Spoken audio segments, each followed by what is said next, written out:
அஸ்ஸலாமு அலைக்கும் வரஹ்மத்துல்லாஹி வபரகாத்துஹு. கண்ணியமான உலமாக்களே, பெரியார்களே, சகோதரர்களே, நண்பர்களே, இப்பொழுது முஹர்ரம் மாதத்தின் ஆரம்ப 10 தினங்களில் இருக்கிறோம். இன்று வெள்ளிக்கிழமை, இலங்கையிலே பிறை 9, நாளை சனிக்கிழமை இன்ஷா அல்லாஹ் பிறை 10. முஹர்ரத்துடைய ஆரம்ப 10 தினங்களும் நமது மார்க்கத்தில் ஷரியத்தில் மிகவும் வரவேற்கத்தக்க, கண்ணியப்படுத்தப்பட வேண்டிய 10 தினங்களாக கருதப்படுகிறது. எப்படி ரமதானுடைய இறுதி 10 தினங்கள் கண்ணியப்படுத்தப்படுகிறதோ, மிக சிறப்புக்குரிய 10 தினங்களாக கருதப்படுகிறது. அதுபோன்று துல்ஹிஜாவுடைய ஆரம்ப 10 தினங்களும் மிகவும் கண்ணியத்துக்குரிய 10 தினங்கள். ரமதானுடைய அந்த 10 தினங்களில் லைலத்துல் கத்ர் அதை அடைந்து கொள்கிற முயற்சியில் ஈடுபட்டு அதை கண்ணியப்படுத்துகிறோம், சிறப்பிக்கிறோம். அதே போன்று துல்ஹிஜாவுடைய அந்த அரஃபாவுடைய தினத்தை அடைவதற்காக, அரஃபாவுடைய தினத்திலே அந்த பெற வேண்டிய அந்த நன்மையை பெற்றுக்கொள்வதற்காக பெரும்பாலும் நோன்பு பிடித்து அல்லாஹ்வுடைய அந்த பாவ மன்னிப்பை பெற்றுக்கொள்வதற்காக முயற்சி செய்கிறோம். ரமதானுடைய அந்த லைலத்துல் கத்ருடைய இரவு என்பது 1000 மாதங்களை விட சிறந்த இரவாக இருக்கிறது. எனவே 1000 மாதங்கள் நன்மை செய்த, இபாதத் செய்த நன்மை பதிவு செய்யப்படுகிறது. அதுபோன்று பல சிறப்புகள் உரிய நாள்.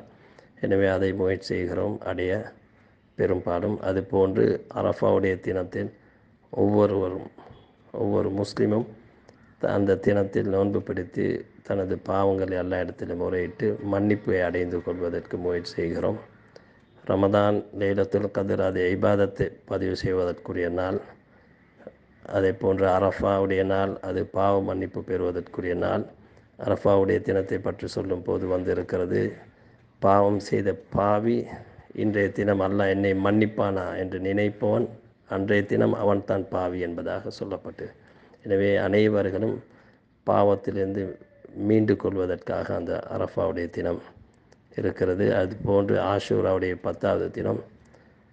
பெரும்பாலும் ரமதானையும் துல்ஹிஜாவுடைய அந்த 10 தினங்களையும் கண்ணியப்படுத்தும் அளவுக்கு, அதனிலே முயற்சி செய்யும் அளவுக்கு இன்றைய சமுதாயம், நமது மக்கள் ஆஷூராவுடைய தினத்தில் அல்லாஹ்வுடைய நெருக்கத்தை பெறுவதற்கு முயற்சி செய்வது, அதன் மீது கவனம் செலுத்துவது மிக குறைபாடாக இருக்கிறது.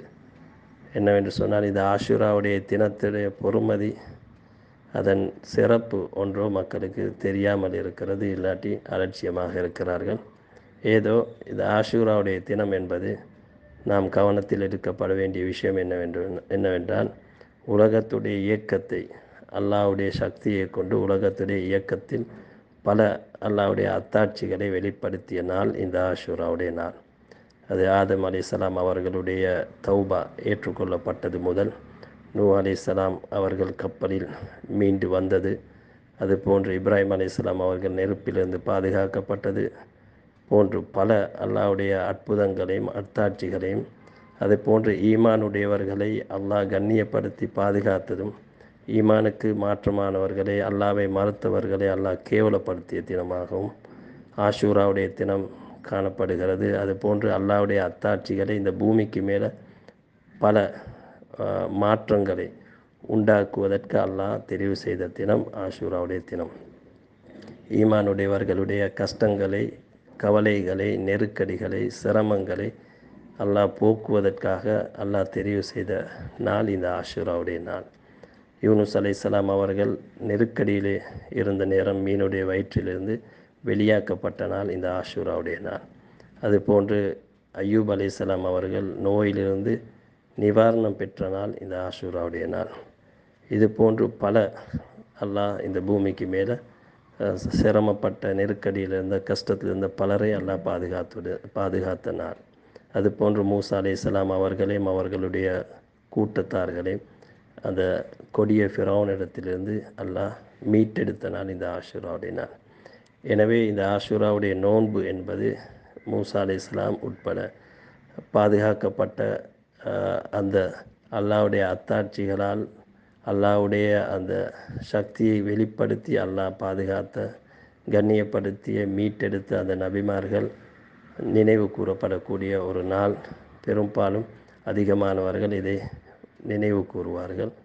எனவே இதில் சுருக்க சொல்லப்போனால் இதில் கவனிக்கப்பட வேண்டிய விஷயம் என்னவென்று சொன்னால், அல்லாஹ் அவனோட குதிரத்தை, அவனோட சக்தியை கொண்டு, அவனோட வல்லமையை கொண்டு மனிதர்களுடைய கஷ்டத்தை இந்த பூமிக்கு மேலே உலகத்துடைய வாழக்கூடிய நேரத்தில் மனிதர்களுக்கு வரக்கூடிய கஷ்டம், கவலை, நெருக்கடி, நோய் இவைகளை நீக்குவதற்கு அல்லாஹ் தெரிவு செய்த நாள் ஆஷூராவுடைய நாள்.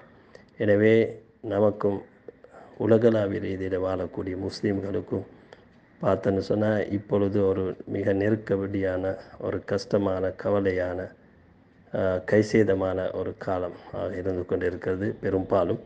எனவே இந்த ஆஷூராவுடைய நோன்பை பிடித்து இந்த கஷ்டத்தையும் கவலையும் கைசேதத்தையும் நோயையும் கடன் சுமைகளையும் அல்லாஹ் இடத்திலே முறையிட்டு இதுக்கு விடிவு பெறுவதற்கு மிக ஒரு நல்ல ஒரு சந்தர்ப்பம், தருணமாக இது இருக்கிறது.